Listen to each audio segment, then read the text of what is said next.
Chiffres, la croissance africaine reste positive, mais elle marque le pas, plus 1,7% en 2016 pour le continent. L'Afrique qui décolle, mais qui bute parfois sur une mondialisation aux effets pervers. À l'image de cet animal, regardez, une vache, une simple vache laitière du Sénégal, elle incarne le paradoxe d'un pays qui pourrait être autosuffisant, mais qui reste dépendant d'une production européenne importée à prix cassé.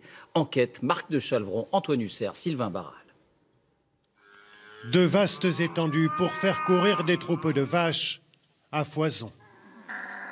Un peuple d'éleveurs sénégalais au nombre de 200 000 et un goût prononcé pour le lait. Et pourtant, à Dakar, la capitale du pays, on ne le consomme qu'en poudre ou presque, produit à l'étranger. 90% du lait vendu au Sénégal est importé sous forme de poudre. Dans les usines de Vitalait, le plus gros producteur du pays, on ne fonctionne qu'avec ça. Exemple, ces sachets, des doses individuelles de lait en poudre, à dissoudre dans un verre d'eau. Ça, c'est l'un des produits phares, hein. Il est adoré, il a 20 ans, et vous le trouverez un peu partout en Afrique de l'Ouest. Des bouteilles de lait de différentes tailles, du lait caillé et des yaourts en tout genre. La matière première est importée principalement d'Europe et elle arrive quotidiennement, comme cette livraison en provenance de Belgique. 25 000 tonnes arrivent chaque année. Pas de lait sénégalais dans cette usine. D'abord, ce serait déjà excessivement cher, mais par la suite, il n'y a pas encore, au niveau local, assez de lait en milieu rural à collecter et à transformer.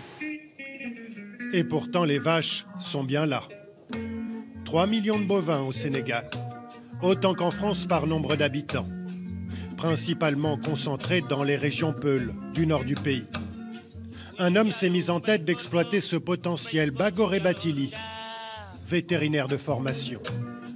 Il y a 10 ans, il est parti à la rencontre de ces éleveurs nomades, plutôt sceptiques au début, pas habitués à produire du lait.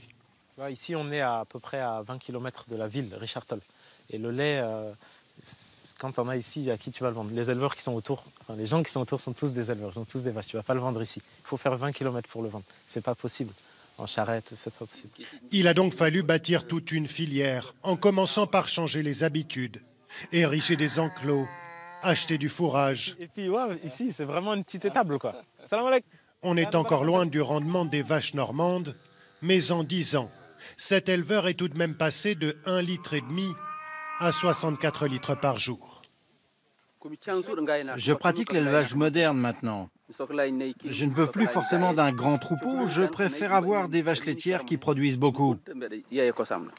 2 fois par jour, le collecteur de la laiterie passe récupérer le produit de la ferme. Avec son tricycle motorisé, il fait la tournée des villages. La laiterie du Berger travaille aujourd'hui avec 800 éleveurs dans un rayon de 30 km autour de la ville de Richard Toll, là où se trouve l'usine. En 10 années, la laiterie du Berger est devenue le 2e producteur de yaourts au Sénégal. Problème, l'entreprise a beaucoup de mal à être rentable. La mise en place d'une filière coûte extrêmement cher, et ce d'autant plus que la fiscalité sénégalaise ne lui est pas du tout favorable, selon Bagoré Batili. Le paradoxe ultime ici, c'est que pour amener 1 litre de lait de collecte de la brousse de Richard Toll à l'usine, on aura payé plus de taxes que pour amener 1 litre de lait reconstitué à partir de poudre qui vient de Nouvelle-Zélande ou d'Europe.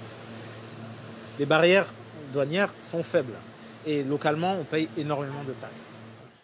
D'après les calculs de son entreprise, sur ces 2 produits similaires, Vous pouvez me dire combien ça coûte?